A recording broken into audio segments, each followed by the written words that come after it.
Hello, Reshaper. Hope you're doing Hello, Reshaper. Hope you're doing fantastic today. In today's very stream, I want to share with you Expose My Life, episode 7. Siete. And by the way, if you're wondering myself where I've been all these 3 days,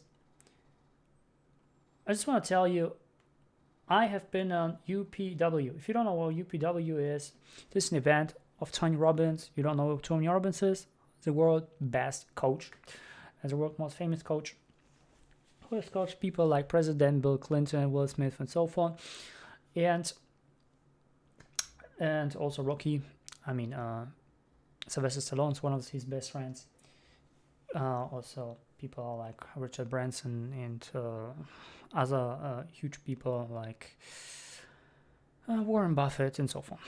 Really big people in this planet, on this planet Earth. Therefore, he is a multi-billionaire. He has, I believe, 6 billion. Yeah, he's like 6 billion in his all 60-something businesses, or 50-something businesses, which he has. So it is pretty huge man. And this huge man, he is doing it over 43 years. Those kind of events, but this year it was like, because of COVID, he couldn't go anywhere. It was like he wanted to do Birmingham, but England, Birmingham, he couldn't. So he tried to do it in New York and everywhere on his world, but he was returned and he said, okay, I built my own studio, and he built his own big studio with many screens, with a like 360 screen, where you have every face there with there were like 2,300 participants. 23,000 participants. I apologize, 23,000 participants we had and everything was we used Zoom to connect. So we were there. And by the way, when you feel like right now, because I have just spoken in Japanese, I just wanna put my energy up, and according to Tony Robbins, how we can put our energy up. Thank you for watching. Michi wo edoi Miderois. Sorry when I'm butchering your name. You can comment down below. Let's go into the States. You know how to go into the state? You don't know? You just stand up with me. And now you just put your arms here, right? And you might know in yoga you have heard also, it calls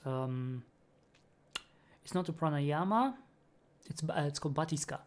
It's when you put your arms up, you breathe in, and you put down, you push, you breathe out. And here it's a little bit more active wise, so you can enhance your energy, because if you enhance your energy, you can concentrate better, by the way. So yeah, let's keep our energy higher. Well, we can do it by moving. Energy is all about movement. So let's move. Put our arms here and just push up with me. Let's do it like 30 times.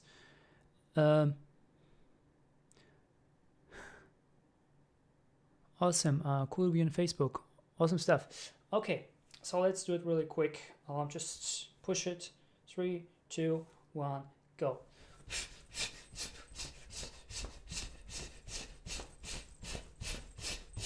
And jump around.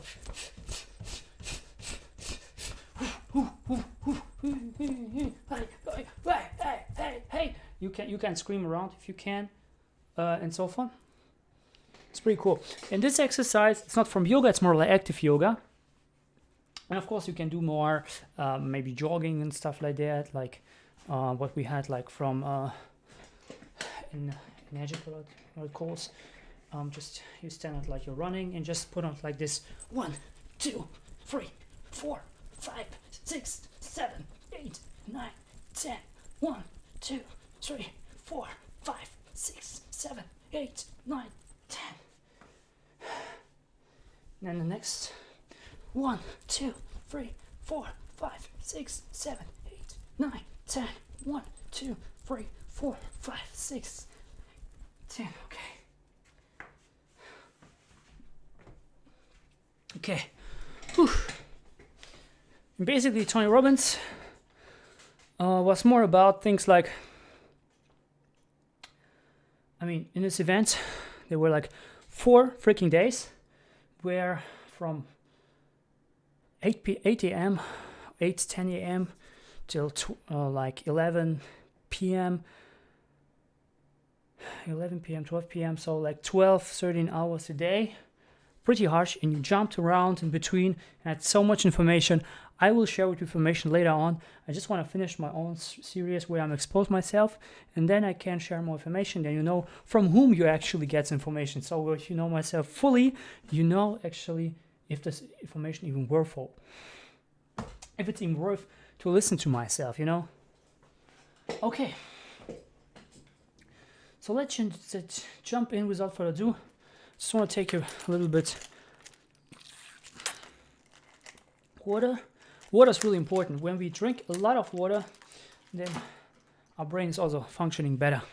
It's a better blood flow and it's better. And by the way, when you stand, you have twice as more energy when you sit. So when you sit, here is a place where you can kind of feel it goes up and goes down. When it goes a little bit up, and then just place it here. It's always up.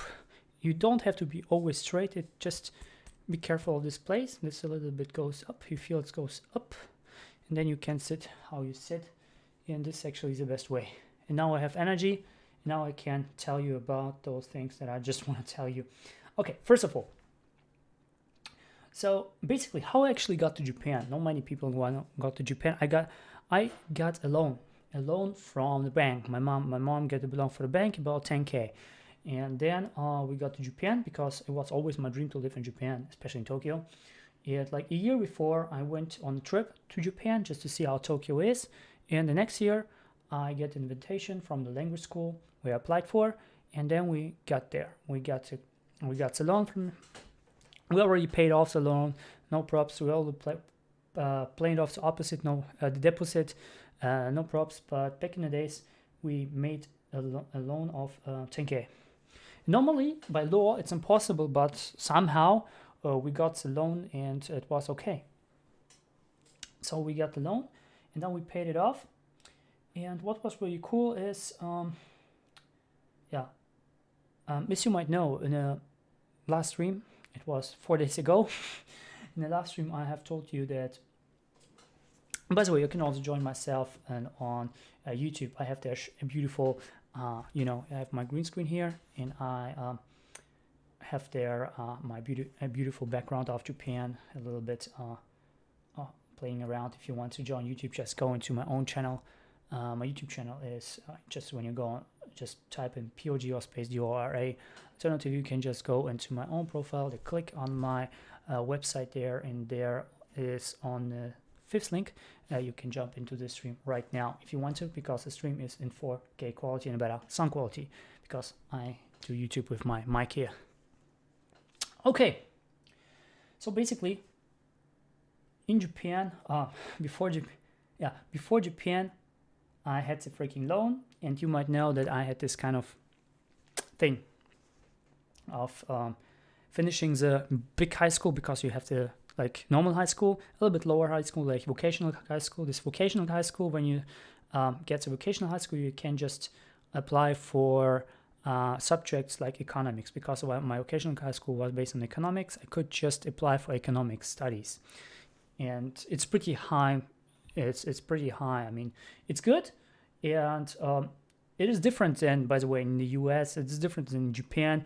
Here in Germany, you have to, when you apply to university, they will watch on your past remarks. They will see on your whole level, because on your own points. Because from the grade of 11 till like the high school is 11, 30, 12, 30, and the thing is 13, and here you have 13. At 12 and 13, you actually gather together, you collect points, and based on these points, you will get your degree or not. And the thing is, kind of unfair thing is, you can have the best points in the first, but if you fail the last exam, every freaking point will be deleted in the first place. In second places, you have failed the whole thing. You can have the best grades in the whole 2 years, but if you fail the last exam, you will fail the whole thing. You will not get the certificate of you have finished the high school. That's pretty harsh in Germany, and this is exactly what I faced. Because this one last test is weight like 80%, and the whole 2 years are just 20%. So it's not really fair. And I knew many people who were really bad, who were really bad at a school in the 2 years. But because of the last test, they got good points. They have passed it, but not me. I was the opposite one. I was good in the 2 years, within the 2 years, but the last test, sorry. And I also told you that my teacher made me fail. My 2 teachers made me fail, and I'm not worried. I'm thankful that they made me fail. I don't care, actually. Maybe when I don't fail, my parents will say don't go to Japan, maybe go to university here in Germany or something like that. And in Germany, university is just really hell, because you have also accumulated points to be at the university in Japan. It's just you have a test to go to the university. If you have finished the test, if you have then you just get to university, and afterwards you just automatically, it's impossible to actually get kicked out of the university. It's if you get once to the university, the only thing that you can get kicked out is when you cannot pay the fees. That's the only thing of Japanese universities. In Germany, is it pretty? You don't have any tests for the university, but they see on the points. And my thing was, because I have my points weren't high enough, because I failed the last test, or I failed the last test,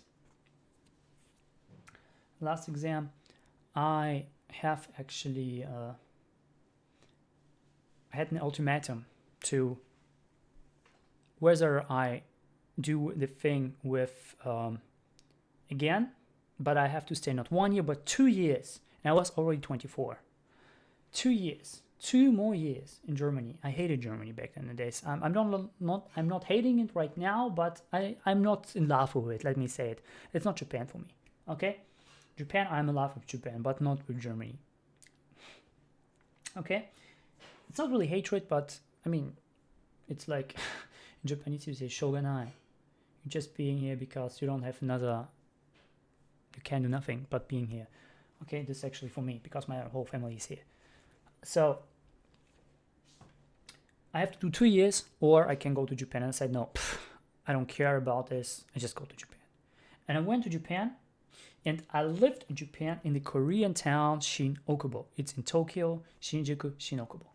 Okay, it's, if you're familiar with Japan, you have first of all you have the Shinjuku station. If you go with Yamanote-sen, you have the Shin-Okubo station. Then you have the Takada-no-Baba station. It's like in between Takada-no-Baba and Shinjuku station. Okay. And it was pretty cool because it was close to Waseda, the university. It was close to Takada-no-Baba, like just for a stroll for 20 minutes, you're Takada-no-Baba. Same goes for 10-15 minutes, I have the next Don Quixote. It's like a shop, you can get everything there, literally, for pretty cheap. And I had also the Kabukicho, light district, also like 10 minutes walk. Every freaking doctor was close by me, like no 10 minutes walk even. Then I could just, could go to Shinjuku, just also 10-15 minutes walk, just go through the Kabukicho when you were there, through the main street and you were already there. It was really convenient. I also went, afterwards I could actually go, just stroll till Shibuya, till the big crossing. I used to, when I played Pokemon Go, just go to Shibuya, walk there for some hours, catch some Pokemons and go back. But this is a little bit another story, okay? So I was in this Korean town, Shinokubo, and I lived in a 78.53 square foot room in a dorm. 78 square foot. Pretty tiny. 78 square feet, it's like,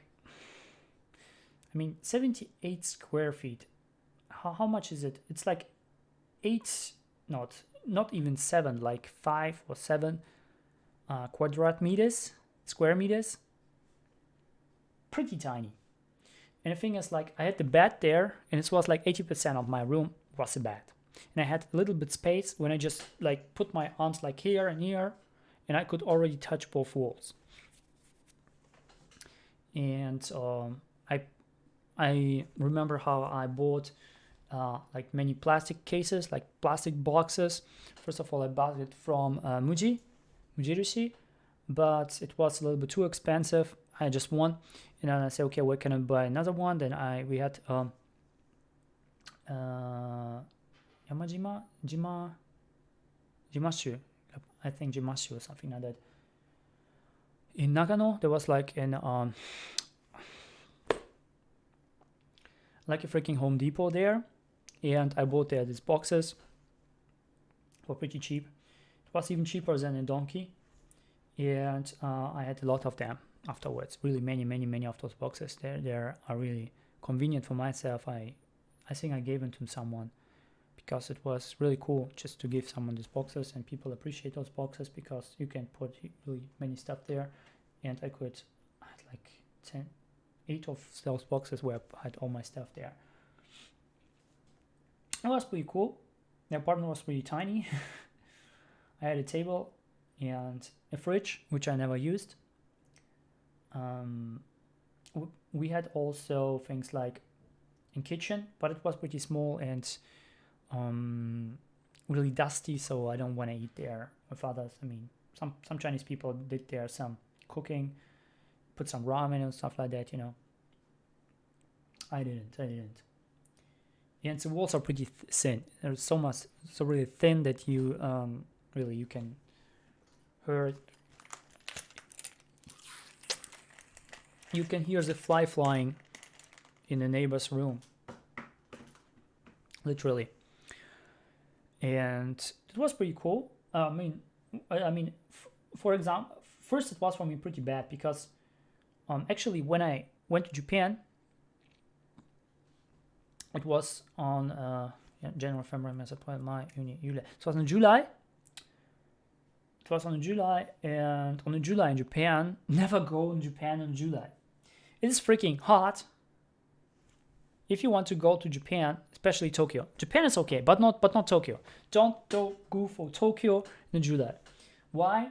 Well, even when you go from Yokohama and go back to Tokyo in July, it is freaking stinking now like fish or something, not like something really bad. And I just remember on the flight to Japan from Moscow, I was just talking to a guy like for 12 hours straight. It was like a freaking Tony Robbins seminar. Just, and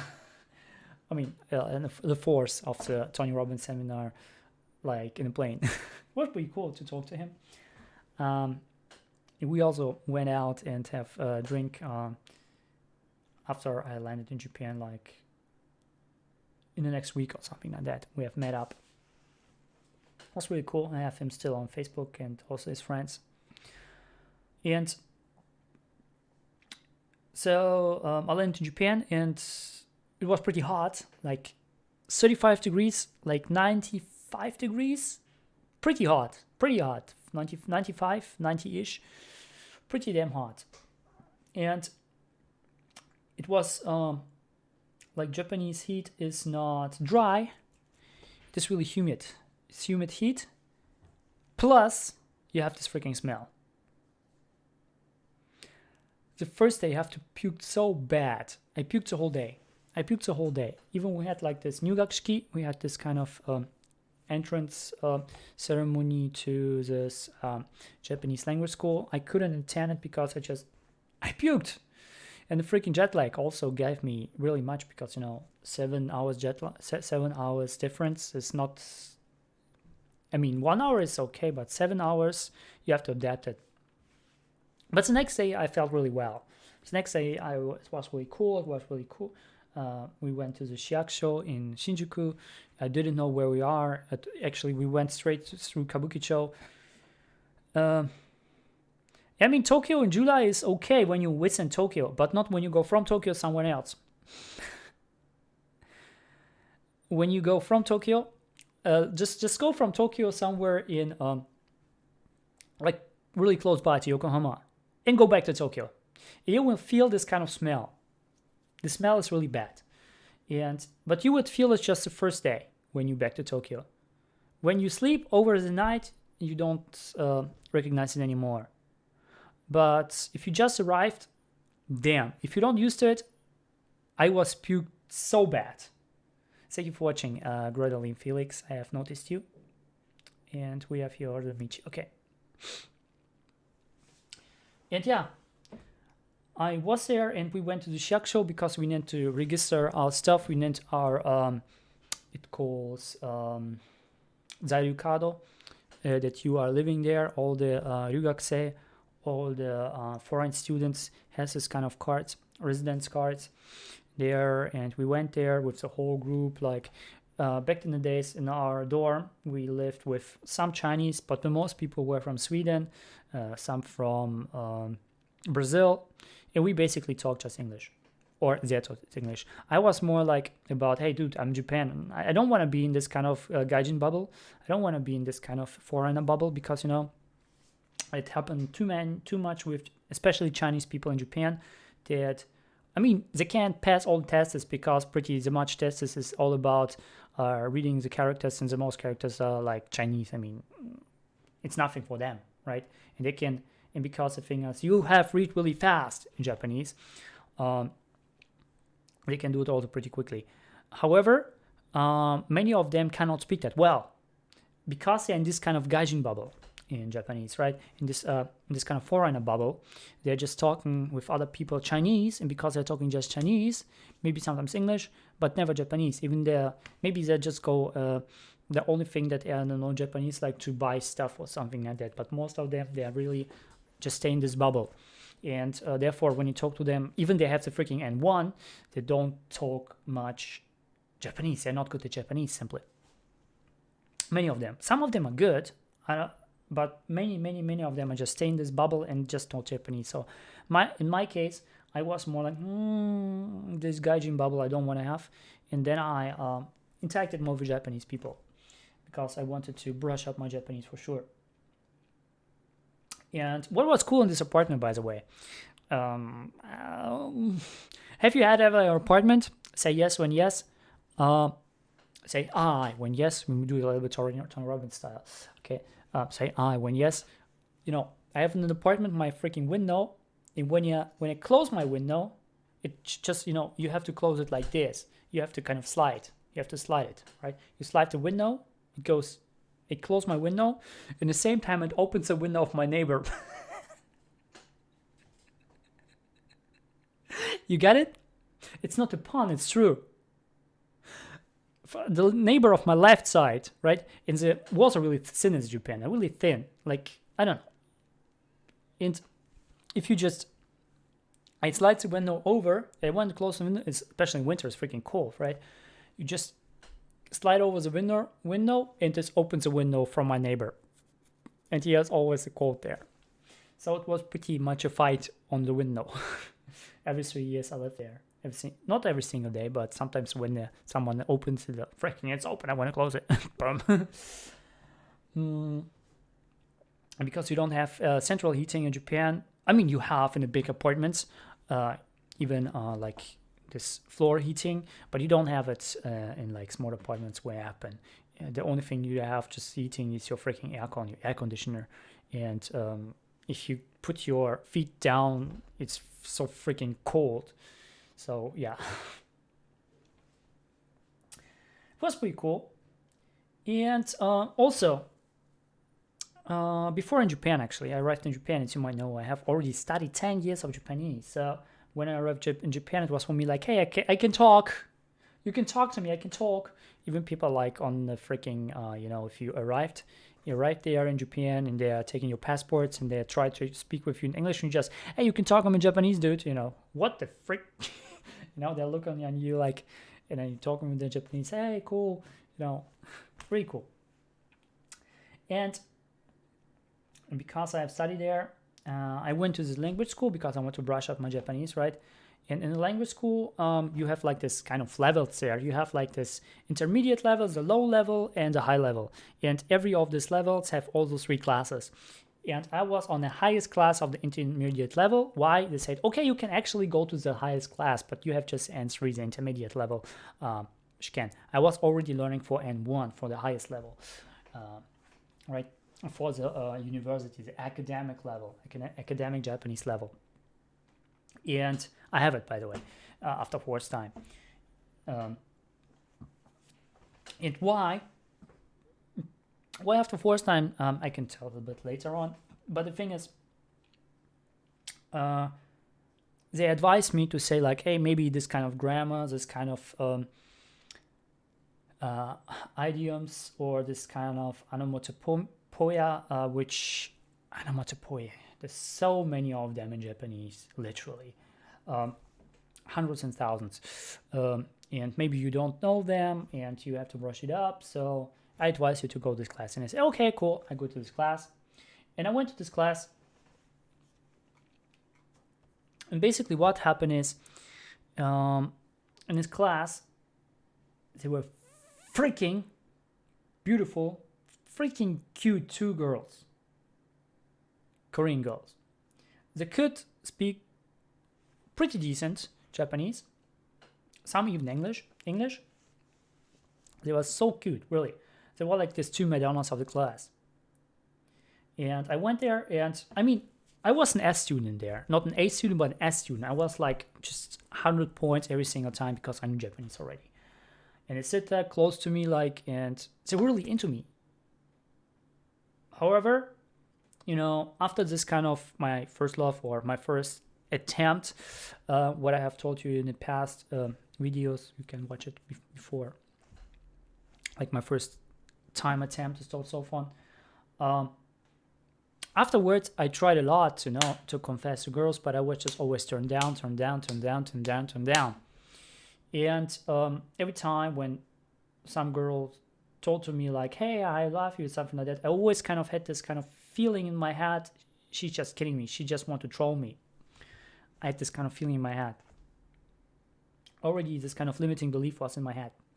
And when I was there, and I say, hey, dude, and they ask you, hey, who you like the most from us? And they were so cute, both.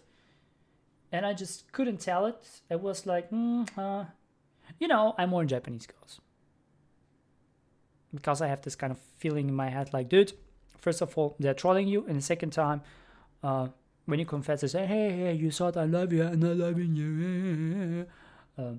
Like this kind of thing is really common in Germany. And I thought the same in Japan.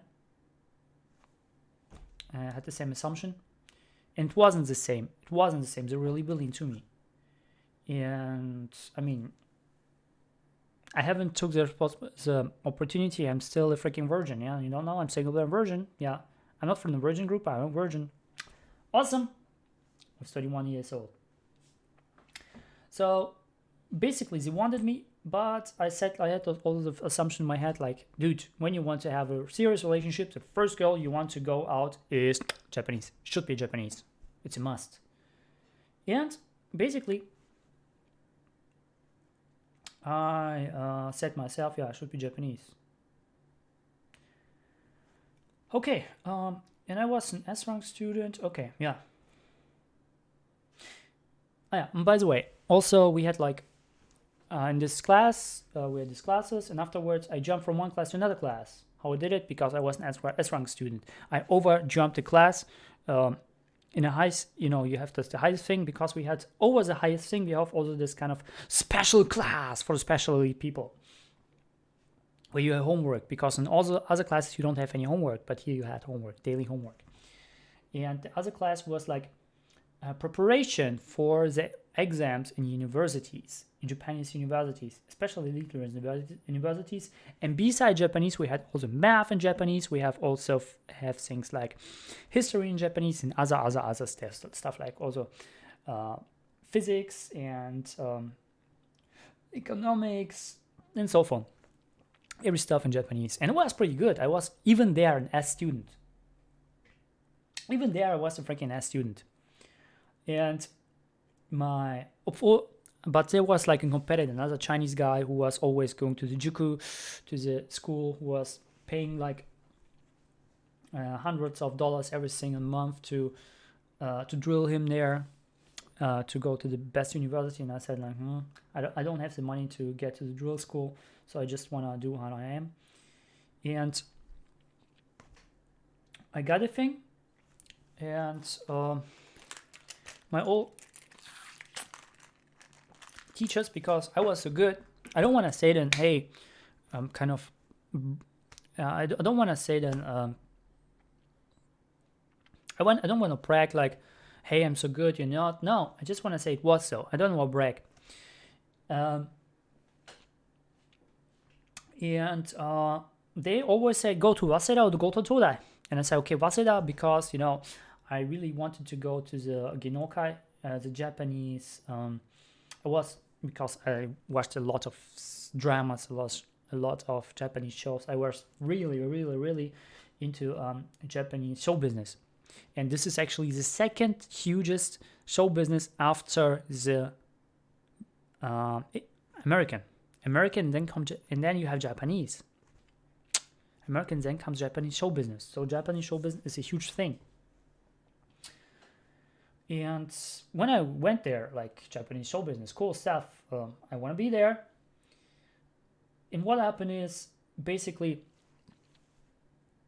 I have recognized that I haven't told you, after half a year, something like that, of searching a part-time job, because I'm more like a person of feeling, when I feel like I have such a part-time job, I go into this part-time job to see how it is, see how the atmosphere is, and the atmosphere is okay, I will be working there. However, if I feel like the atmosphere is something not for myself, I don't work there even for millions of dollars. So, like back then in the days, I also tried the first part-time job, which was after like a half year of searching. My people, okay, finally find a part-time job. So okay, I want to find one. Okay, manager was really low, and I found one. It was like in izakaya. It's a Japanese pub where people are drinking. Really close to the crossing. You can see actually the crossing, the big Shibuya crossing. Really cool location. But the location, it was like, the owner was a little bit like Yankee style, like more like this. People are pretty aggressive, kind of those guys who want to beat you up. It's kind of not gangster, but people who become aggressive if something is against. It was the owner, and I was just for 1 week, and he said like, hey, why you can't do this, why you can't do that? I say, maybe I'm not that much of Bukio.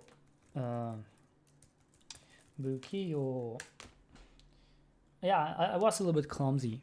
I wasn't breaking any things, but I was a little bit clumsy, a little bit slow, because preparing it. And they said like, hey Marcus, thanks for watching. And they said like, for example, you have this kind of handy style, and you have to see, okay, you have to push this and this and this, and then actually when you go there, you have the freaking menu there, and then you have to. It was pretty confusing. I was like, okay, come on, give me the manual. I will actually study it at home. She said, okay, and she never gives me the manual and stuff. I just ignored my stuff, what I wanted, and then he said like, hey, I cannot use you, stuff like that. Okay, then you don't have to use me. You have to go. You have to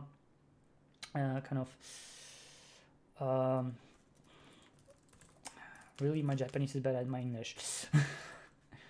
Even I have been quit. Yeah, you have to quit. You have to quit. And I say, okay, I quit. And just put the freaking rope and boom, I quit. And I just quit it and say like, really cool. Just went out and say, hey, you have to stop. And I just went out and never been there again. yeah, it was a little bit kind of rage. It was really rage, but I just said, he said, you, I don't need you and stuff like that. So, like, 必要ないとか, he said that every time, and it just, it's just it's power harassment. Currently, you don't, in big companies, it's not allowed to say those things. You can actually be even get a fine for those things, but back in the days it wasn't that present. And I guess a freaking power harassment there, and I say no, I just quit it. I couldn't bear it anymore. My freaking heart was just really stressed every single day. I felt like I'm about to puke. I'm about to really, it was just bad.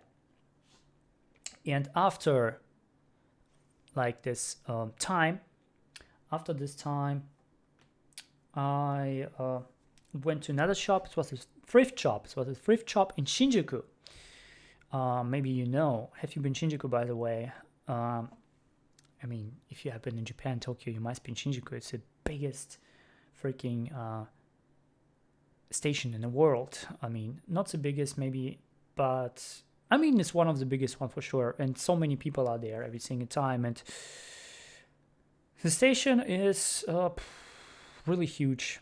If you know the station, I mean, first time I were there, I need really navigator. Even you can read all the signs. It is hard even for Japanese people. Just one thing is try to find the eastern exit. You don't find it because it's not overground, it's underground. Most people don't know it. Not the eastern, but the west one. The west you don't find. The east you find directly, but not the west one. And I was my shop was like on a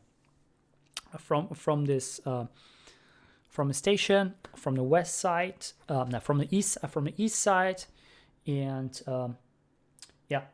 It was really convenient where I live, by the way. Shinokubo is really convenient because when you go from Shinokubo, you can just 20 minutes, like 1 minute stroll. I'm already in Waseda in Koyama campus. If you go a little bit further, like 10, 15 minutes, you're already in Takaranobaba, or 20 minutes, you're already in my school. I just really just stroll. It's really easy just to go here and there, just walk. Because I was pretty centered, I had my dentist, I had everything there. I had my Don Quixote there. I had my companies like all over the place, and other stuff. And I eat it, by the way, just outside because in Japanese you can eat pretty cheap outside, even now. Like if in things like Matsuya, you can just eat for 300 yen. You can have freaking curry, which is pretty inexpensive in Japan. It's like maybe $1.80. You can have a freaking curry. It's already cool. And what is cool is also I had also my Kabukicho there. It was my Kabukicho. Kabukicho is a red light district. I always went there through to my part-time job. And a little bit further, I'm in Shinjuku. And also when I went a little bit another side, I could also go to Ikebukuro by stroll, or I can also go to things like even to Shibuya. When I used to play Pokemon Go, I even went to Shibuya, went there for circles like in Yoyogi Park, and just go back there. Even to this crossing, I mean, it's like 40 minutes stroll to the crossing. But it's really cool to just walk through Tokyo. It's really always fun for me. It was always fun for me, and it will be always fun for me, because in the future I want to go back. And yeah, and what happened is I got to the university. What kind of university? Not Waseda, but this kind of university which major was Chinese. It's a university in Ikebukuro. I don't tell you the name, but you can find it out pretty easy. There's not many universities in Ikebukuro. And I went there. The major was Chinese, and it was more convenient for my parents' purse. And even I did my part-time job. It was really harsh for my parents here in Germany to make myself learn and live in Japan.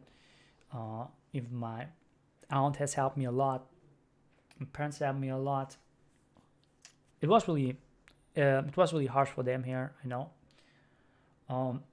But there in Japan, it was cool. It was really cool, and I did my part-time job, but I didn't earn that much in my part-time job. Like $700, maybe $1,000 a month. It's not much. It's not much. If you see, like, my own apartment is like $600. This 87 square feet thing is $640, something like that. It's just hilarious. But it's really in the middle of Tokyo, so it's pretty convenient. So of course I had this inconvenience of expensive apartment, but another side is I have everything close by. I could just walk. I didn't have to spend money on train tickets, because train tickets are pretty expensive in Japan, because you have paid every single time at least 100 yen. At least 100 yen. For one station you need already 100 yen. Maybe two stations 110 yen, but you know. And if you go around the circle, you need 200 yen. Maybe it's not that much, but if you go just 1-2 station, 100 yen, 120 yen, and it really accumulates from time to time. So it's a little bit harsh. So in Japan university, it was the first 2 semesters. It was okay. I felt okay. I can do it. However, on the third one, aka in the second year, we just started off just learning Chinese, was major Chinese, with just memorizing the freaking workbooks. Dude. And I said, oh wait, I can memorize a freaking workbook, dude, alone at home. I don't need your help. I mean, it's easy.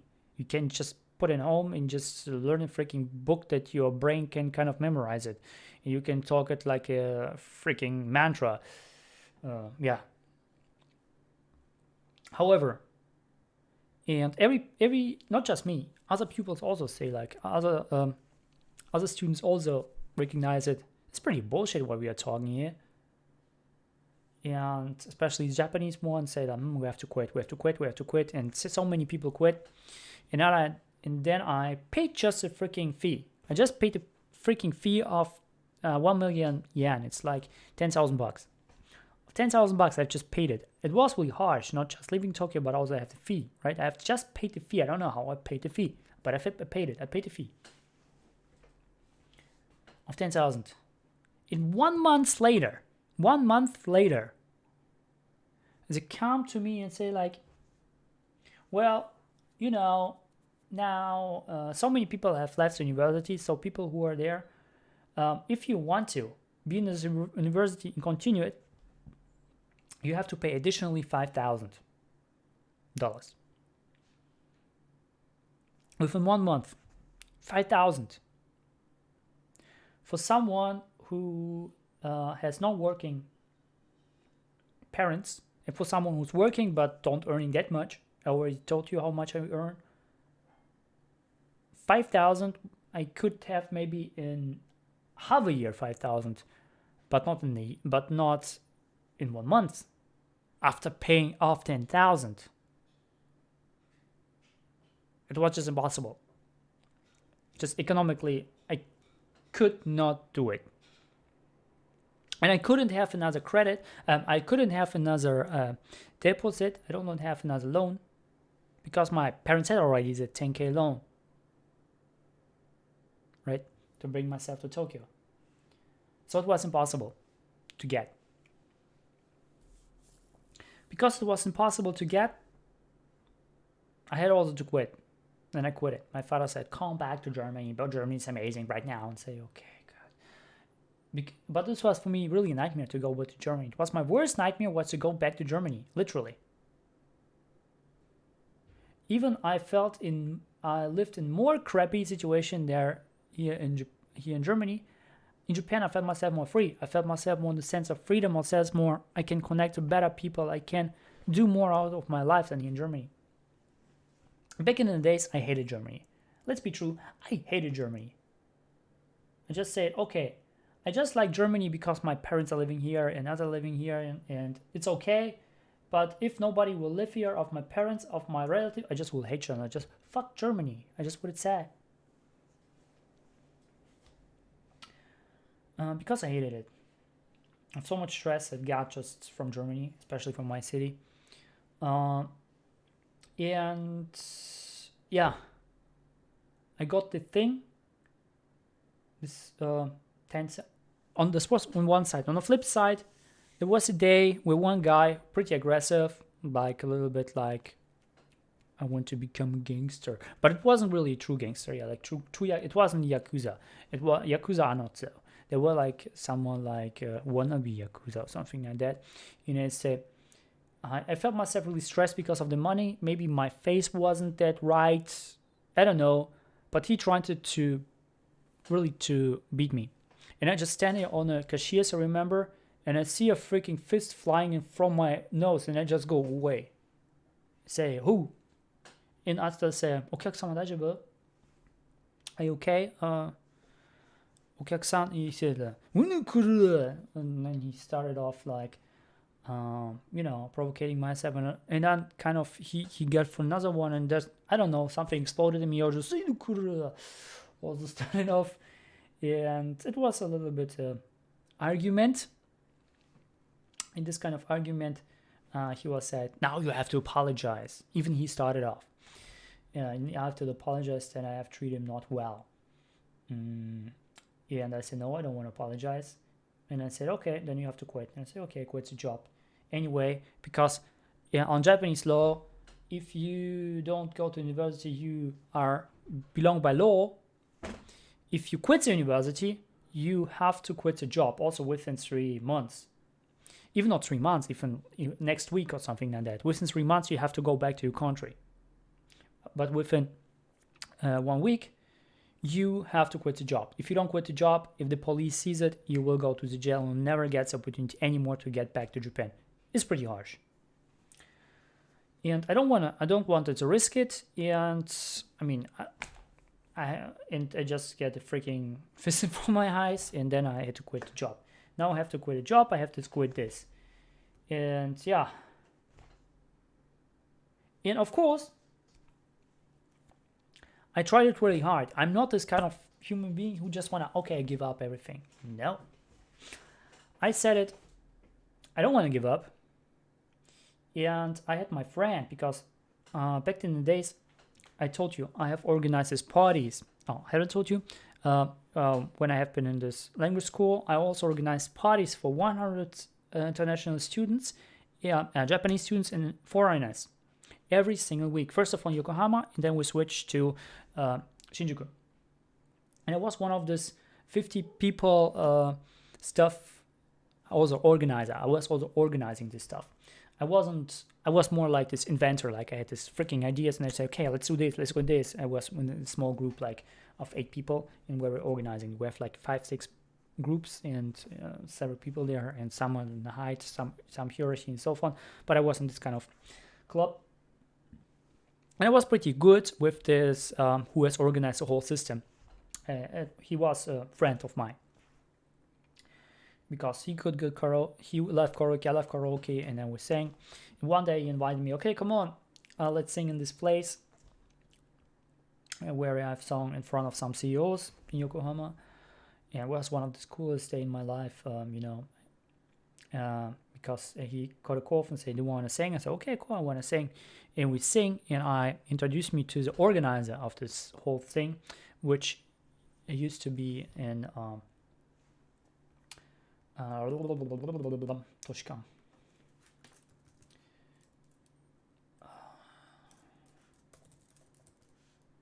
Not Toshikan. This one.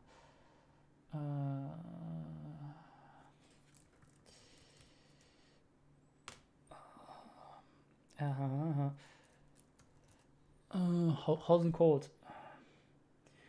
He used to be in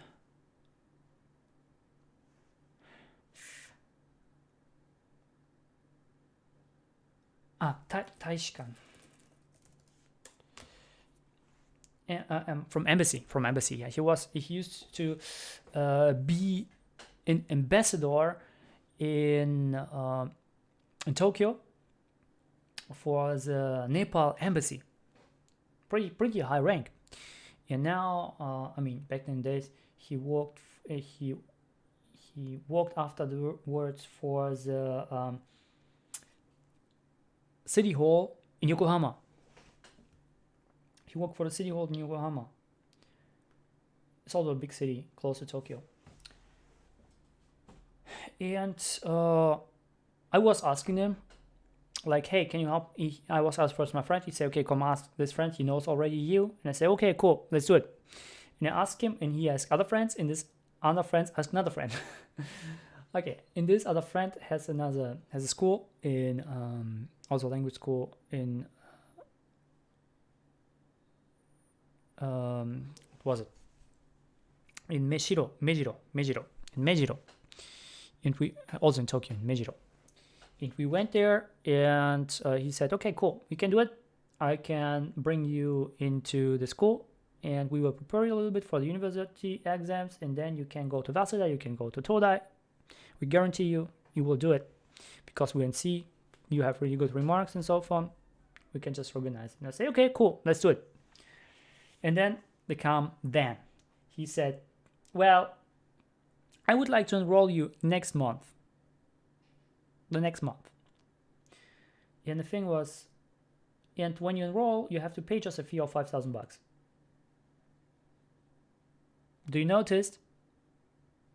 This is the same fee that I had to pay to stay in this university. And in the same terms next month. So I had no choice to do something else. And tomorrow, by the way, to us a bit long thing, tomorrow I will tell you a little bit about the thing, what I did in Japan, besides those things. Also how I got into 4 times into Japanese TV shows. Yeah. And so on. I can tell you about those stuff. How I got into TV shows, maybe you're interested in. Got into, hey, Japanese TV, really cool. Takeshi's Castle, I want to go there. Or something like that. Takeshi's Castle. So harsh TV shows are no more there in Japan, by the way. There's some game shows, but they're not that harsh like Takeshi's Castle back in the days. And yeah, this is actually the story. Tomorrow I will continue with the story. And when I have the whole story down, when I told you till this day who I am, then I start off again with Tony Robbins. And then I will tell you what I have experienced in UPW. Step by step, I will tell you all these things that I have learned. Because then you have the kind of credibility who I am. Then you know who I am. You know already my own talents. I have already told you my own talents based on aging. And now I tell you who I really am, what I have experienced, and then you can decide, do you want to listen to me or not? If you want to listen to me, you're more than welcome. If not, it's up to you. Because I want to have people here who will listen to me, who will really appreciate myself, who I am, who I truly am. Not something that I project a mask or something like that, or people say, hey, I'm freaking rich, or hey, he looks pretty successful. I won't tell you the truth. Okay? I just want to tell you the truth who I am and document it here on Facebook, on YouTube, on Instagram, on TikTok. And because you know who I am, you will know my story, and you will know. Maybe you know someone who has some similarities of my story. Maybe you also experienced the same somewhere in the past. However, I'm doing this just to tell you who I am. Not just to, it is not really selfish act, because maybe, hey, you tell me I'm freaking selfish. No, I'm doing it for you because I don't want to waste your time. I don't want to waste your time. I just want to show you who I am, and then up on the front, if you know who I am, exactly who I am, you can decide to listen to me or not, to consume my content or not. to unfriend myself or not. It's up to you. I want to give you this decision. Because I really don't want to have these masks. Because so many people have masks. And I also used to have many masks. Right? And even my profile might see like a mask. Because I was told so. Yeah, I'll put something that you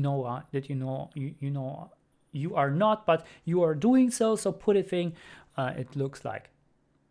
But it's in the end it just look alike. But it's not the truth. I want to tell you the truth about myself. Nobody's doing it.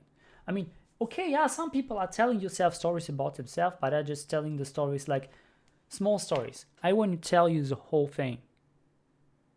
Nobody's doing it. And because nobody's doing it, I want to do it. I want to tell the whole thing about myself.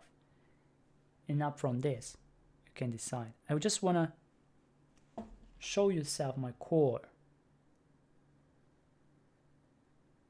And then you can see. If I am... And because you know myself, you will already see how I will react. You will see the things based on my talents, based on the things that I have already taught you.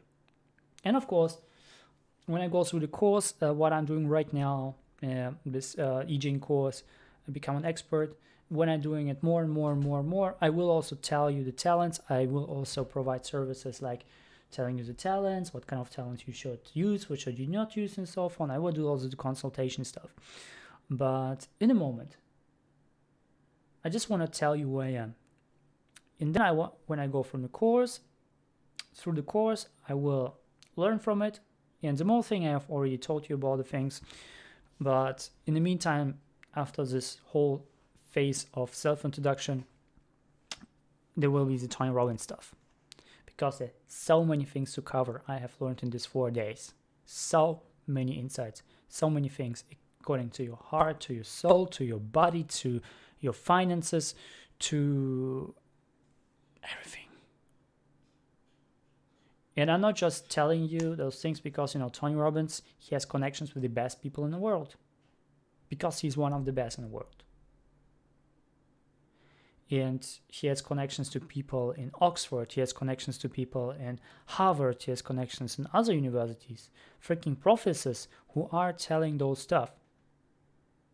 On stage, on his stage. It might be even freaking interview. Like there was like an interview with Sylvester Stallone. If you don't know, Rocky or Rambo. With him. He's a good friend of Tony.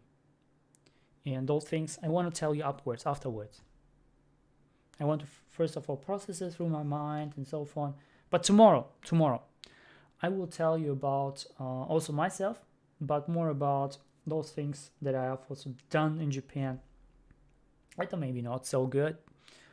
And what you should be also aware maybe when you go to Japan. Some things you should be aware of, what I wasn't aware at all. Something like in Japanese universities, when you apply to a Japanese university, some people are, there's one thing which are written there. There's like always written the thing like to apply to university, you have to have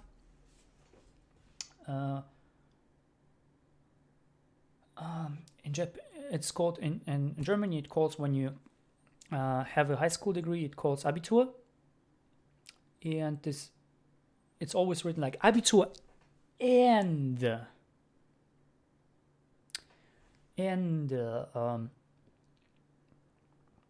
Abitur and 12 hours of 12 years of education. But the thing was not Abitur. There was like, I was explained afterwards in the school. It was Abitur or 12 years of education. The sentence structure was a little bit complex in Japanese. So I thought from my thinking, oh, okay, cool, it's and, but it wasn't or. And therefore, I become really scared. This is actually the reason why I haven't applied to Waseda, why I haven't applied to Todai. I thought always in myself, I have just a freaking Fachabitur. I don't have the Abitur, the real, the big high school degree. I have just a vocational high school degree, so I cannot apply there. But I said you can. Because it's an or, it's not an and. And I wasn't aware of it. I just knew it afterwards. When I was already in university, I knew afterwards that this is an and. And not after, no. When I have quitted the university, then I knew it that this is an and not an or. And this is an or, not an and. Yeah, in this kind of scarce mindset, always, I'm not enough to go to Toda, I'm not enough to go to Waseda, just bring me down. Even I had top-notch skills back in the days in Japanese, in all the subjects. I could just go Waseda in Toda without any problems. Every of this sensei told to me, you can go to Waseda, no props, just go. Tomorrow you can go Waseda, just apply, no props, you will pass. Like 100%, and I say, I have this kind of degree, I don't know. And nobody understood, and I procrastinated also on calling those people in Waseda more, if I can, if I can't. And this kind of uncertainty just rose in myself. So Waseda was for me. I wanted to go, but I couldn't because of my own scarcity. This is how a scarce mindset can make you really do bad decisions if you go back to NLP. One of my worst decisions was go to this university, because it has bought me this ripple effect of, if you go to this university, then you pay maybe less money. And it's easier to apply there because you just need the N3, not the N1, like in others. And I had an N1. So yeah, this is actually my story. I hope you like it and can kind of resonate maybe to something. So yeah, I hope, Reshaper, you have an awesome day. Tomorrow I will go a little bit more like Japanese lifestyle, is so fun. If you like it, give me a thumbs up, share with your friends if you like to. And as always, do not lie to yourself, sois passionné. See you tomorrow. Thank you for watching. Just in the end, just want to make a shout out to Michio Medioros and Geraldine Felix, Marco Kemna, my mom. Thank you for watching. Have an awesome day. See you tomorrow.